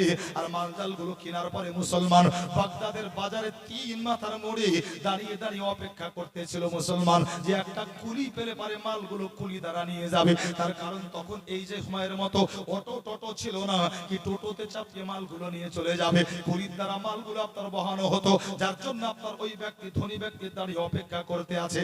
আর ওই বাজারে 3 মাথার মোড়ে একটু দূরে আপনার একটা 13 বছরের বাচ্চা দাঁড়িয়ে দাঁড়িয়ে অপেক্ষা করতেছিল মুসলমান। অনেকক্ষণ যখন দেখলো এ বাচ্চা বাচ্চা কি শেঠ সাহেব দাঁড়িয়ে আছে। এ বাচ্চা আস্তে আস্তে আপনার ওই ধনী ব্যক্তির কাছে আসলো। আসার পরে বলতে আছে, চাচা গো, আপনাকে দেখছি আপনি অনেকক্ষণ দাঁড়িয়ে আছেন, কি ব্যাপার, কিসের জন্য অপেক্ষা করতে আছেন? ওই ধনী ব্যক্তি বলল, বেটা আমি একটা কুলির জন্য অপেক্ষা করতে আছি, একটা কুলি পেলে মালগুলো আমি বাড়ি পর্যন্ত নিয়ে চলে যাব। ওই বাচ্চা বলতে লাগলো, বলে চাচা আপনি অনেকক্ষণ দাঁড়িয়ে আছেন, অপেক্ষা করছেন কুলির জন্য, আর এই বাজারে আমি অনেকক্ষণ দাঁড়িয়ে আছি একটা কাজের জন্য। যদি আপনার কোনো আপত্তি না থাকে তাহলে আপনার মালগুলো আমি বাড়ি পর্যন্ত পৌঁছে দেব। যেমন কথাগুলো শোনা ওই ধনী ব্যক্তি বড় অবাক হয়ে গেল। তার কারণ ছেলেটা মাত্র 13 বছরের, আর 13 বছরের ছেলে কুলির কাজ করবে। ওই ছেলে আপনার কথা শুনে সে হতবাক হয়ে গেছে মুসলমান। ওই ছেলেটা বলতে লাগলো, বলে চাচা হতবাক নির্হবাক হবার কিচ্ছু নাই, বিগত কয়েক মাস ধরে এই বাজারে আমি কুলির কাজ করে যাই, অতএব আশ্চর্য হবার কিচ্ছু নাই। যখন কথাগুলো শুনেছিল সে বলেছিল, বেটা যখন তুমি কাজ করতে অভ্যস্ত, তুমি বিগত কয়েক মাস ধরে কাজ করো, তাহলে আমার আপত্তি নাই। এবার তুমি মালগুলো দেখো, আর আমার মালগুলো দেখে তুমি বলো কত টাকা নিবে। বাচ্চা যখন শেঠ সাহেবের মালগুলো দেখেছিল, দেখার পরে বাচ্চা বলেছিল, বলে চাচা একটা ছোট্ট অনুরোধ আপনার কাছে আমার ছিল। বলে কি অনুরোধ বলো? ওই বাচ্চা বলতে লাগলো, বলে চাচা আপনার মালগুলো যদি আমি একবারে বাড়িতে নিয়ে যাই তাহলে পরে বড্ড কষ্ট হবে। যদি আপনার কোনো আপত্তি না থাকে তাহলে আপনার মালগুলো আমি দুইবারে আপনার বাড়িতে পৌঁছে দেব। শেঠ বলতে লাগলো, বলে বেটা এমনিতে অনেক দেরি হয়ে গেছে, যদি পারো তো বলো একবারে নিয়ে যেতে হবে, নচেত তুমি যাও, আমি অন্য কুলিকে ডাকবো। যেমনই শোনা ওই বাচ্চা বলতে লাগলো, বলে চাচা যা বললেন আর বলিয়েন না, আমি সকাল থেকে দাঁড়িয়ে আছি, একটা কাজ পাইনি, আজকে যদি কাজ না পাই তাহলে আমার ইনকাম হবে না, আর যদি আমি ইনকাম করতে না পারি তাহলে আমার মাকে আমি কিছুই খাওয়াতে পারবো না। আল্লাহু আকবার মুসলমান। বাচ্চা বলতে লাগলো, বলে চাচা গো, আমার যতই কষ্ট হোক না কেন মালগুলো আমি একবারে আপনার বাড়িতে পৌঁছে দেব। আল্লাহু আকবার। টাকা পয়সা কন্ট্রাক্ট হয়ে গেল মুসলমান। এবারে আপনার বাচ্চার মাথাতে মালগুলো উঠিয়ে দেওয়া হয়েছে। মালের ওজন অনেক ছিল, যার জন্য যেন বাচ্চার গর্দান বেঁকিয়ে যাবার মতো অবস্থা। এরপরেও শেখ বলতে লাগলো, তাড়াতাড়ি করে চলো। বাচ্চাটি বলতে লাগলো, বলে চাচা আমি যথাসাধ্য চেষ্টা করছি তাড়াতাড়ি করে যাওয়ার। আল্লাহু আকবার। কিন্তু এরপরও শেখ বারবার তাগিদ করে, তাড়াতাড়ি চলো। চলতে আছে মুসলমান। হঠাৎ করে একটা মহল্লায় প্রবেশ করলো, আর ওই মহল্লার যখন মাঝামাঝি জায়গায় পৌঁছে গিয়েছে, ওই বাচ্চা বলতে আছে, বলে চাচা তাড়াতাড়ি করে এক কাজ করো, আমার মাথার বোঝাটা নামিয়ে দাও। মাথার বোঝা আপনার নামানো হলো। শেখ বলতে লাগলো, কি ব্যাপার, তুমি কি আর নিয়ে যেতে পারবে না? তোমার কি বড্ড কষ্ট হচ্ছে নাকি? বাচ্চা বলতে লাগলো, বলে চাচা অবশ্যই মালগুলো নিয়ে যেতে কষ্ট হচ্ছে, কিন্তু নিয়ে যেতে পারবো না বলে আমি নামাতে বললাম না। শেখ বলল, তাহলে তুমি একটু আরাম করবে নাকি? বাচ্চা বলল, আরাম করার জন্য নামাতে বলি নাই। এবার শেখ বলল, তাহলে নামাতে কেন বললে? ওই বাচ্চা বলতে আছে, বলে চাচা আমরা যে মহল্লাটা পার করছি এটা হচ্ছে একটা মুসলিম মহল্লা, আর এই মুসলিম মহল্লাতে একটা ঘর আছে, যে ঘরটাকে আল্লাহর ঘর বলে, যে ঘরটাকে মানুষ মসজিদ নামে চিনে। আপনার কানে আওয়াজ গিয়েছে কিনা জানি না, কিন্তু ওই মসজিদে মুয়াজ্জিন আযান দিতে আছে, হাইয়া আলাল ফালাহ, অতএব আওয়াজ আমার কানে গিয়েছে। আমি এজন্যই বোঝাটা নামাতে বললাম, আপনি একটু দাঁড়িয়ে যান, আমি শুধু নামাজটা আদায় করব, আর নামাজটা আদায় করে এসে আবার বোঝা নিয়ে আমি চলতে আরম্ভ করব। জোরে বলেন। বাচ্চার বয়স 13, কাজ করে কুলির হাজরাত, কিন্তু বলছে একটু দাঁড়িয়ে যান, আমি নামাজটা পড়বো তারপরে চলবো। আল্লাহু আকবার। মুসলমান। শেঠ বলতে লাগলো, তুমি আমাকে পাগল পেয়েছো? আরে তুমি নামাজ পড়ে এবার আমি দাঁড়িয়ে অপেক্ষা করবো, পাগল নাকি? শোনো, যদি নামাজে যাও তাহলে আমি অন্য কুলি ডেকে মাল নিয়ে চলে যাবো। বাচ্চা বলতে লাগলো, চাচা নামাজই তো পড়বো জোহরে, কতক্ষণ লাগবে? 12 রাকাত নামাজ, তাই না বাবু? 12 রাকাত নামাজ কতক্ষণ লাগবে? 15 মিনিট, খুব বেশি হলে 20 মিনিট যদি নামাজ পড়ে। আর যদি বাহানা আপনার আলাদা হয় নামাজ, তাহলে তো বিষয় আলাদা। হ্যাঁ, নামাজি তো বহুত রকমের দেখা যায় না, নামাজ এমনি পড়ে না, কিন্তু বিহা এসছে বাড়িতে, বেটার শ্বশুর মানে নামাজি, এখন দেখছে যদি আমি বিহায়ের সাথে মসজিদে না যাই মান সম্মান চলে যাবে। 3 দিন খুব গেল, বিহাই বাড়ি চলে গেল, নামাজে বিদায় হলো এক নামাজি। একজন ব্যক্তি জিন্দগিতে কোনোদিন এসি কামরাতে উঠেনি, ট্রেনে তো খুব শখ একদিন এসিতে উঠবে, কিন্তু পয়সাও নাই, পকেটে টিকিটও কাটতে পারে না, উঠতেও পারে না। একদিন জিদ বিদ করে উঠে গেছে, যা হয় হবে, ধরবে তো ধরবে। বিনা টিকিটে উঠে গেছে এসি কামরায়, আর উঠবি তো উঠ, ওই কামরাতে টিটি, উঠা মাত্র টিকিট টিকিট। এর ভিতরে তো 17 আর 15। আল্লাহ কি করলাম, উঠলাম আর উঠবি তো উঠ, এ কামরাতে টিটি। এখন যদি টিকিট দেখাতে না পারি ফাইন হবে, ফাইন দেওয়ার মতো পয়সা নাই, ফাইন দিতে না পারলে জেলে যেতে হবে। এখন বাঁচি কেমন করে? এ বাঁচার জন্য বাবু ট্রেনের আপনার কামরাতে দেখবেন 2 বাথরুমের মিডিলে একটা ফাঁকা জায়গা থাকে না?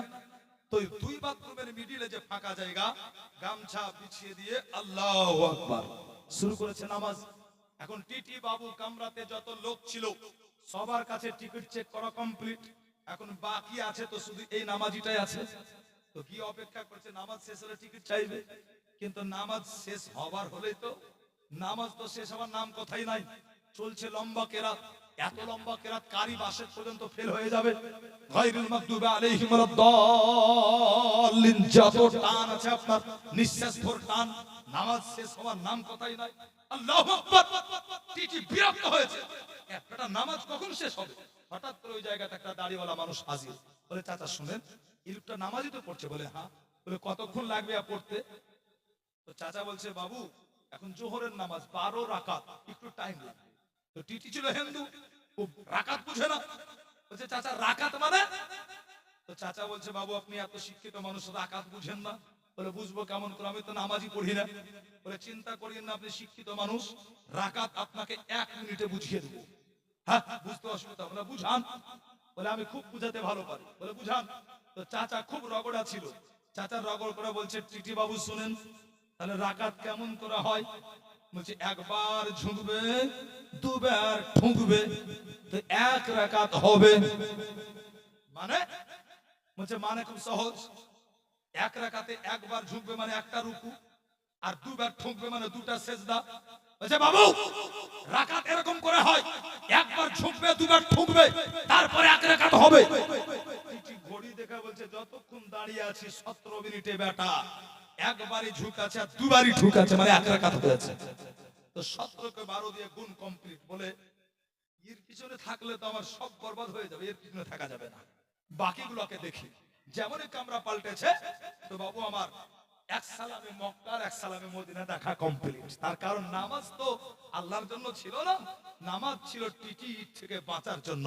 মুসলমান কিন্তু এই বাচ্চা বয়স 13, নামাজ আল্লাহর জন্য পড়ে, আল্লাহকে রাজি খুশি রাখার জন্য পড়ে। বাচ্চা বলতে আছে চাচা মাত্র জোহরের নামাজ, কতক্ষণ লাগবে একটু অপেক্ষা করেন না। শেঠ বলতে আছে না তুমি নামাজে গেলে অন্য কুলি থাকবো। বাচ্চা যখন কথাবার্তা বলে বুঝে নিয়েছিল আমাকে নামাজ পড়তে দিবে না, শেঠ বাচ্চা বলেছিল চাচা শুনুন যদি নামাজ পড়তে দেন আপনার জন্য অফার আছে। আল্লাহু আকবার। অফারের কথা শুনে শেঠ চমকে উঠেছে, বাচ্চা গরিব, বাচ্চা কুলির কাজ করে আর এ আমাকে অফার দিবে। আল্লাহুস সামাদ। মুসলমান এই বাচ্চার কথা শুনে শেঠ বলেছিল বেটা অফার কি আছে বলো? বাচ্চা বলেছে চাচা মালগুলো বাড়ি পর্যন্ত পৌঁছে দিলে কয় টাকা দিবেন? বলে 3 পয়সা কন্টাক্ট হয়েছে। বলে আপনি যদি আমাকে এখন নামাজ পড়তে দেন জোহরের, তাহলে 1 পয়সা ছাড় 2 পয়সাতে মাল আপনার বাড়ি পৌঁছে যাবে। জোরে বলেন, আরেকটু মহব্বতে বলেন। আরে ইনকাম বাদ, কিন্তু নামাজ ছাড়া যাবে না। বাচ্চা বলছে 1 পয়সা বাদ 2 পয়সায় মাল যাবে। সেট চিন্তায় পড়ে গেছে, আল্লাহ আমিও তো মুসলমান, কিন্তু নামাজের প্রতি আমার এত মহব্বত নাই। বাচ্চা কুলির কাজ করে, এত মহব্বত আল্লাহর সাথে, যাবে এটা নামাজ পড়ে 1 পয়সাও কাটবে না। বাচ্চা খুশি খুশি নামাজে গিয়েছে, নামাজ পড়ে চলে আসে। সেট বলছে নামাজ হয়ে গেল? বলে বলে এত তাড়াতাড়ি, কোন মুসল্লি তো বেরোয়। বাচ্চা এর জবাব কোরআন থেকে দিচ্ছে। বাচ্চা বলতে আছে ইন্নাস সালাতা কানাত আলাল মুমিনিনা কিতাবাম মাওকুতা। বাচ্চা বলতে আছে চাচা আল্লাহ কোরআনে বলেছেন, আল্লাহর হুকুম এটাই, আদেশ এটাই, নামাজকে তার নির্দিষ্ট টাইমে আদায় করো। তো চাচা ফরজটা পড়েছি, সুন্নাত আর নফলটা বাড়িতে গিয়ে পড়বো, চলুন বোঝা উঠান আর দেরি করিয়েন না। শেখ চিন্তায় পড়ে গেছে, বলছে বেটা একটা প্রশ্ন করব। বলে করে। বলে আজ যদি নামাজ পড়ার জন্য 1 পয়সা কেটে নিতাম তাহলে 2 পয়সা থাকতো তোমার? বলে হ্যাঁ।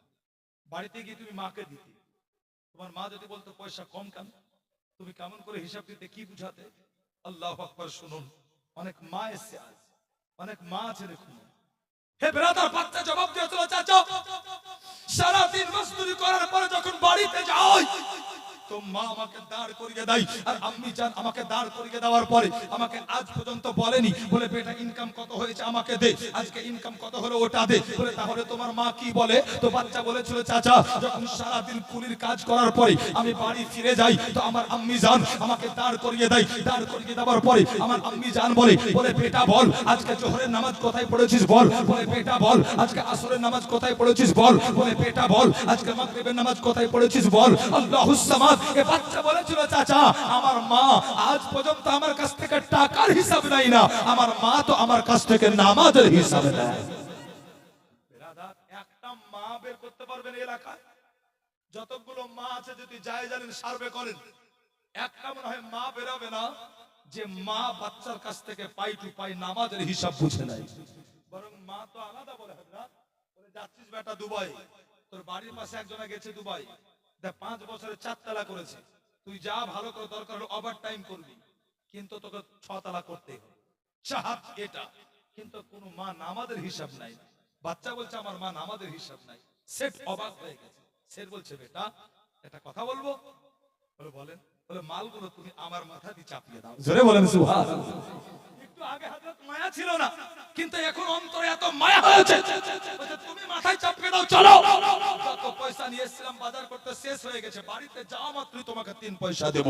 আল্লাহু আকবার। হে বিরাদার এজন্য কোন কবি বলেছেন কি মোহাম্মদ সে ওয়াফাতুনে তো হাম তেরে হে, ये जहां क्या चीज है लहो कलम तेरे है। আপনি আকা আল্লাহ রাসূলের গোলাম হয়ে যান। আল্লাহু আকবার।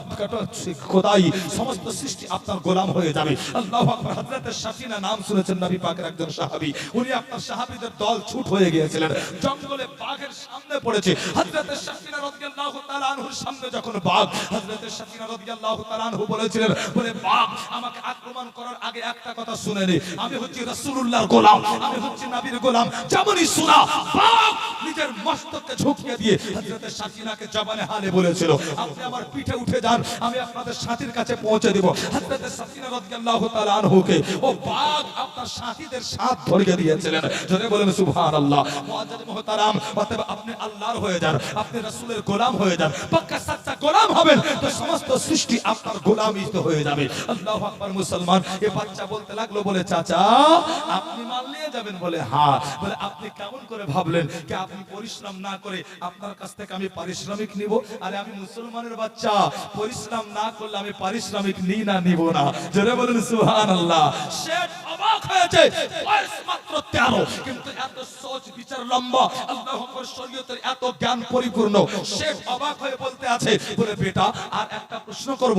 বলে করুন। বলে শরীয়তের এত জ্ঞান তুমি শিখলে কোথায়? বাগদাদের কোন মাদ্রাসায় পড়ো? বাগদাদের কোন স্কুলে পড়ো? বাচ্চা বলতে আছে চাচা গো আমার মা আব্বা ছোট্টবেলায় মারা গেছে, আমার আর কোনো ভাই বোন নাই, আমি একা, আমরা গরিব, পেট চালাতে কুলির কাজ আমাকে করতে হয়। চাচা আমি বাগদাদের কোন মাদ্রাসায় পড়ি না, বাগদাদের কোন স্কুলে পড়ি না। বলে বেটা তাহলে এত জ্ঞান তুমি অর্জন করলে কেমন করে? বাচ্চা বলেছিল চাচা প্রত্যেকদিন যখন বাড়িতে ফিরে যাই কাজ করে, মা প্রথমে নামাজের হিসাব নাই, এরপরে যখন এশার নামাজটা হয়ে যায়, এশার নামাজের পরে আমার পাড়ার বাচ্চারা ঘুমিয়ে যায়, কিন্তু প্রত্যেকদিন এশার নামাজের পরে আমার মায়ের দরবারে আমার শরীয়তের ক্লাস আরম্ভ হয়েছে। জোরে বলেন না সুবহানাল্লাহ।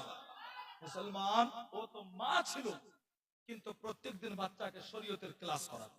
একটা মা দেখান এশার নামাজের পরে আপনার ছেলে মেয়েকে নিয়ে বসে আর শরীয়তের পাঠ পড়ায়। আরে কি পড়াবো তো নিজেই জানে না, কিন্তু সারা রাত জালসা শুনান, সারা রাত জালসা শুনুন, সকালবেলায় খবর নেন কোন মৌলবীর গলা কত সুন্দর, কে কত সুন্দর গজল পড়লো, রিপোর্ট আপনাকে দিবে। কিন্তু ওর লাভ কি হলো? মৌলবীর তো লাভ হলো আমি নামবো, পয়সা পকেটে ভরবো, চলবো, আমার পকেট গরম। মাশাআল্লাহ আমার দায়িত্ব খালাস, আল্লাহ মৌলবী করেছেন একটা দায়িত্ব আছে, কান পর্যন্ত আপনাদের পৌঁছে দেওয়া, পৌঁছে দিলাম। কিন্তু আপনার লাভ কি হলো? আপনাদের লাভ কি হলো? শুধুমাত্র জালসা শুনলেই খালাস, এর উপরে আমল দরকার নাই? জালসা খুব জরুরি। যদি দেখা যায় জালসা না শুনলেও কোনো গুনাহ হবে না, কোনো গুনাহ নাই, উরুস না করলেও কোনো গুনাহ নাই, কিন্তু নামাজ না পড়লে গুনাহ হবে না? হবে না? জোরে বলেন, জোরে বলেন। হবে না? হবে, গুনাহ হবে। কিন্তু রাত 3টায় গিয়ে শুইবে আর উঠবে না, ফজর কাজা, আল্লাহু আকবার। এরপরে বলছে হুজুর এত ইনকাম করছি বরকতই নাই। আরে বরকত কে দেয়? আল্লাহ দেয়। বরকতের মালিক কে? রিজকের বরকত কে দেয়? আল্লাহ দেয়। রিজকের মালিক কে? আল্লাহ তাআলা। কিন্তু আজ আপনার হালাত কেন এরকম? মুসলমান, আজ আপনি শুনুন, আল্লাহু আকবার। মুসলমান, এ বিরাদর, এ সেট যখন কথা শুনলো, সেট বুঝে নিয়েছে বাচ্চা আম নয়, এ বাচ্চা বড় খাস। এ বাচ্চা আম নয়, এ বাচ্চা বড় খাস। সেট বাচ্চার মাথাতে বোঝা উঠিয়ে দিয়েছে। আল্লাহু আকবার। এবার বাচ্চা চলতে লাগলো। তো সেট এবার আগের মতো নয় হযরত। সেট বলছে, বেটা একটু আস্তে আস্তে চলো। বলে কেন? বলে উঁচু নিচে তো পা পড়ে যদি তোমার মাথার বোঝাটা পিছলে যায় তাহলে তোমার কষ্ট হবে, একটু আস্তে আস্তে চলো। আল্লাহু আকবার। একটু আগে বলছিল জোরে জোরে চলো, এখন মনে এত মায়া মমতা হয়েছে, বলছে আস্তে আস্তে চলো। আল্লাহু আকবার। মুসলমান, এ বাচ্চা চলতে লাগলো। সেট সাহেব আপনার চলতে আছে। চলতে চলতে আপনার শেঠের বাড়ি পর্যন্ত পৌঁছে গিয়েছে। যেমনই আপনার বাড়ির দরজাতে পৌঁছে যাওয়া, শেঠ আপনার বাচ্চার মাথা থেকে বোঝা নামালো, আর বোঝা নামিয়ে দিয়ে আপনার দড়িয়ে বাড়িতে গেল। বাড়িতে গিয়ে বিবিকে বলতে আছে, বলে বিবি রে, তাড়াতাড়ি করে 3 পয়সা দাও, এজন্যই কি যত টাকা বাজার করতে নিয়ে গিয়েছিলাম সব পয়সা শেষ হয়ে গিয়েছে। রাস্তা দরজাতে কুলি দাঁড়িয়ে আছে, কুলিকে আমাকে পেমেন্ট দিতে হবে। বিবি বলতে লাগলো, স্বামী গো, বাজার থেকে এসেছো, একটু বসো, আরাম করো, একটু পানি পান করে নাও, এরপরে কুলিকে পয়সা দেবে। কুলি তো দাঁড়িয়ে আছে। শেঠ বলেছিল, বলে বিবি যা বললি আর বলিস না, এটা আর 5টা কুলির মতো কুলি নয়, আমি জিন্দেগিতে এরকম কুলি আজ পর্যন্ত দেখি নাই। সব ঘটনা খুলে বললাম মুসলমান। যেমন আপনার সব ঘটনা শোনা, তার বিবি বলতে লাগলো, পাগল মানুষ, এরকম একটা আল্লাহওয়ালা বাচ্চাকে কেউ বাড়ির দরজাতে দাঁড় করে রাখে নাকি? যাও তুমি এক কাজ করো, চলে যাও। আল্লাহু সামাদ। মুসলমান, বিবি বলল, যাও তাকে দাওয়াত করে নিয়ে আসো, আজকে আমি তাকে দাওয়াত খাওয়াবো, আজকে দুপুরের খাবার আমি পেট পূর্ণ খাওয়াবো। ওই শেঠ আপনার বেরিয়ে আসলো, আর শেঠ বেরিয়ে আসার পরে বিরাদার ওই বাচ্চাকে বলতে লাগলো, বেটা চলো চলো বাড়িতে চলো, একটু মুখ হাত ধুয়ে তুমি বসবে, আজকে দুপুরের খাবার আমার বাড়িতে খাবে, তারপরে তুমি বাড়িতে যাবে। আল্লাহু আকবার। বাচ্চা বলতে লাগলো, বলে চাচা আমি আপনার দাওয়াত কবুল করতে পারলাম না, আমি দুপুরের খাবার খাবো না। শেঠ ভাবলো হয়তো বাচ্চা ভয় করছে, তাকে খাইয়ে দাইয়ে পয়সা কেটে নেব। তাই শেঠ বলতে লাগলো, বলে বেটা চিন্তা করবে না, চিন্তার কারণ নাই, আমি তোমার 1 পয়সাও কাটবো না, যেটা কন্টাক্ট হয়েছে ওটাই দেব, আর উপরান্তি তোমাকে খুশি হয়ে আজকে পেট পূর্ণ খাবার খাওয়াবো। ওই বাচ্চা বলেছিল, বলে চাচা আমি ওই জন্য না বললাম না, আমি টাকার চিন্তায় খাবো না বলিনি। বলে তাহলে তুমি কেন না বলেছো? ওই বাচ্চা বলতে লাগলো, চাচা গো আমি এজন্যই না বললাম, তার কারণ আজকে আমি সুন্দর করে রোজা রেখেছি। জোরে বলেন সুবহানাল্লাহ। যেমনই আপনার বলে রোজা রেখেছি, শেঠ বড্ড অবাক হয়ে গেল। শেঠ বলতে লাগলো, বলে বেটা এখন কিসের রোজা? এটা তো রমজান মাস নয়, এই সময়তে তুমি কিসের রোজা রাখো? ওই বাচ্চা বলেছিল, বলে চাচা আমিও জানি এটা রোজার মাস নয়, কিন্তু আমার নবী বলেছেন যে যত নফল রোজা রাখে আল্লাহ তার রুহানি পাওয়ারকে তত বাড়িয়ে দেয়। আর যার জন্য আমার মাও বেশি বেশি করে নফল রোজা রাখে, আমিও বেশি বেশি করে নফল রোজা রাখি। আজকে আমার মাও রোজা রেখেছে, আমিও আল্লাহকে রাজি করার জন্য রোজা রেখেছি। বাচ্চা ছোট, বয়স মাত্র 13, কিন্তু রুহানি পাওয়ারকে বাড়ানোর জন্য সে নফল রোজাও রাখে। জোরে বলা যাবে না সুবহানাল্লাহ? শেঠ দাঁড়িয়ে গেল, বিবি 3 পয়সা দিয়ে, তোকে আগে বলেছিলাম এ বাচ্চা আম নয়, বড় খাস বাচ্চা। আরে এ তো 5 ওয়াক্তের নামাজ পড়েই পড়ে, কি নিজের রুহানি তাকতকে বাড়ানোর জন্য নফল রোজাও রাখে। আজ রোজা করে কুলির কাজ করছে, দেরি করিস না, 3 পয়সা দে।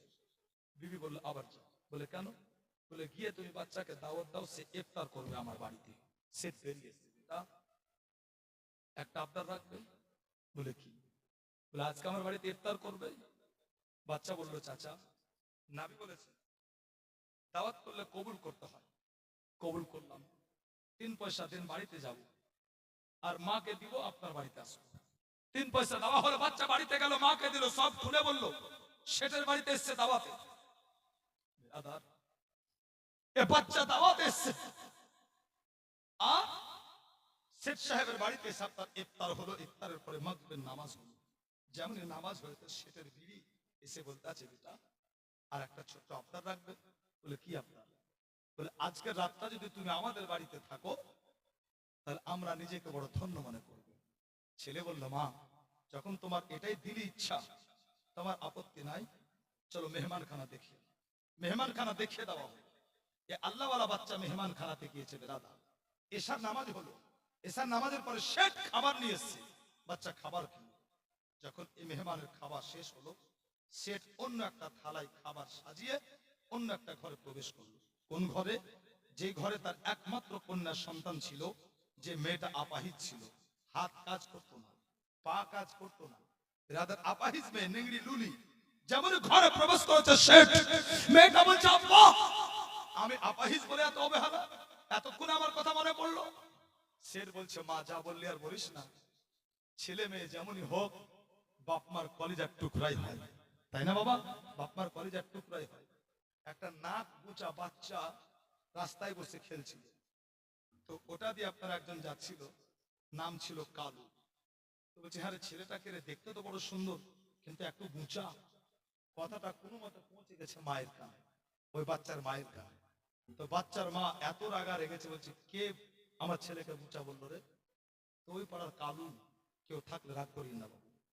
তো কালু আর সোজা করে বলে না, মা বলছে ওই কাইলা, হ্যাঁ ওই কাইলা আমার ছেলেকে বুঝা বলেছে। আরে কাইলা তো নিজেই বুঝা, আমার গোষ্ঠী সমেত বুঝা। এটা মায়ের মমতা, এটা মায়ের মমতা। ছেলেকে বুঝা বলেছে, হালাকে বুঝা, ছেলে নাক বসা, কিন্তু এটাও সহ্য করে না মা। ছেলে বুঝা হোক, কিন্তু আমার কাছে আসমানের চাঁদের চাইতে সুন্দর। এটা হালাত না বাবু, এটা মায়ের অন্তর। হ্যাঁ, এটা হচ্ছে মায়ের হালাত। আজ তো বিরাদার অবস্থা এমনও হয়েছে নওজওয়ানের, মায়ের দোয়া, মায়ের সেবা, এগুলোকে আপনার পরোয়াই করে না। ছাড়ো পুরাতন কথা, আল্লাহু আকবার। কিন্তু নবী বলেছেন যদি মায়ের দোয়া নিয়ে কেউ চলে, তো দুনিয়াবি বালা মুসিবত তাকে গ্রাসই করবে না। জোরে বলেন সুবহানাল্লাহ। আরেকটু মহব্বতে বলেন আল্লাহু আকবার। আল্লাহুম্মা سيدنا مولانا محمد وعلى آله سيدنا مولانا محمد সাল্লাল্লাহু তাআলা আলাইহি ওয়াসাল্লাম। মুআজ্জিজ মুহতারাম, এইবারে আপনার শেখ সাহেব যেমনই আপনার ঘরে প্রবেশ করা, মেয়েটা বলতে লাগলো আব্বা গো আমি আপাহিজ বলে এত অবহেলা। শেঠ বলতে লাগলো মা যা বললি আর বলিস না, আসলে একটা আল্লাহওয়ালা মেহমান পেয়েছি, সেবা করতে এত দেরি হয়ে গেল। সব কথা সেটা আপনার মেয়েকে শোনালো। যেমনই আপনার আব্বার মুখে সব কথাগুলো শোনা, ওই মেয়েটা বলতে লাগলো বলে আব্বা গো তাহলে আর কিসের দেরি, আমাকে তাড়াতাড়ি করে খাইয়ে দাও আর আমাকে একটু সাহারা দাও, আমিও তোমার সাহারা নিয়ে ওই আল্লাহওয়ালা বাচ্চাটার জিয়ারত করো। ও মুসলমান, সেটা আপনার নিজের মেয়েটাকে খাওয়ালো আর মেয়েকে সাহারা দিল। আল্লাহওয়ালা ঘরে আপনার নিয়ে গেল, ওই মেহমান খানায় যেমন নিয়ে যাওয়া হলো, ওই মেয়েটা আপনার আল্লাহওয়ালা বাচ্চার জিয়ারত করা হলো। জিয়ারত করা যখন কমপ্লিট হলো, মেয়েটাকে নিয়ে এসে সেট নিজের ঘরে রাখলো। আল্লাহু আকবার। এবার সেট আপনার মেয়েকে মেয়ের ঘরে রেখে আপন বিবির ঘরে গিয়েছে। সেট আপনার বিবিকে নিয়ে আপনার বিছানায় শুয়েছে। হঠাৎ করে আপনার নিশিরাত্রিতে, গভীর রাত্রিতে যেন আপনার আল্লাহু আকবার ওই মেয়েটা গিয়ে নিজের আব্বার দরজাতে ঠক ঠক করে আওয়াজ দিতে লাগলো। সেট আপনার দরজা খুললো, যেমনই দরজা খোলা সেট দেখতে আছে দরজাতে আর কেউ দাঁড়িয়ে নাই, দরজাতে যেন তার আপাহিজ মেয়েটাই দাঁড়িয়ে আছে। সেট বড্ড অবাক হয়ে গেল, জিজ্ঞাসা করতে লাগলো বলে মা রে তুই এখানে কেমন করে আসলি, তুই তো চলতে পারতি না, এমনকি সাহারা ছাড়া বিছানায় বসতেও পারতি না, হঠাৎ করে এই জায়গাতে কেমন করে আসলি? ওই মেয়েটা বলতে লাগলো বলে আব্বা গো যখন থেকে ওই আল্লাহওয়ালা বাচ্চাটার জিয়ারত করে আসলাম, তুমি তো আমাকে রেখে চলে গেলে, কিন্তু আমি অবাক হয়ে গেলাম, আমার হাত কাজ করতে লাগলো, আমার পা কাজ করতে লাগলো, এখন এমন মনে হচ্ছে জানো আমার শরীরে কোনো অসুখই ছিল না। আল্লাহওয়ালার জিয়ারতের একটা ফল। কখনো কখনো আল্লাহওয়ালাকে দেখলে জীবন শুধরে যায়, তার কারণ নিগাহে ওলি মে ও তাসির দেখি, বদলতি হুই হাজারোं की तकदीर দেখি। আবার কখনো কখনো বিরাদার আল্লাহওয়ালার স্পর্শে আপনার মাশাআল্লাহ রং পাল্টে যায়। বিরাদার আমরা হিন্দুস্তানের মানুষ, হিন্দুস্তানে একজন আল্লাহর ওলি আছেন, হিন্দুস্তানের রাজা, সুন্নি মুসলমানের খাজা, খাজায়ে খাজগা, হিন্দুল আউলিয়া খাজা মঈনুদ্দিন চিশতি আলাইহির রহমান। শুনেছেন না বাবু নাম? যারা বলে শুনেছেন না? তো উনি আছেন বাড়িতে, হঠাৎ করে ওনার মায়ের কাছে একটা মহিলা এসেছিল, খাজা পাকের মায়ের কাছে। খাজা পাকের মায়ের কাছে এসে বলছে, মা গো, আমি আপনার কাছে আসলাম।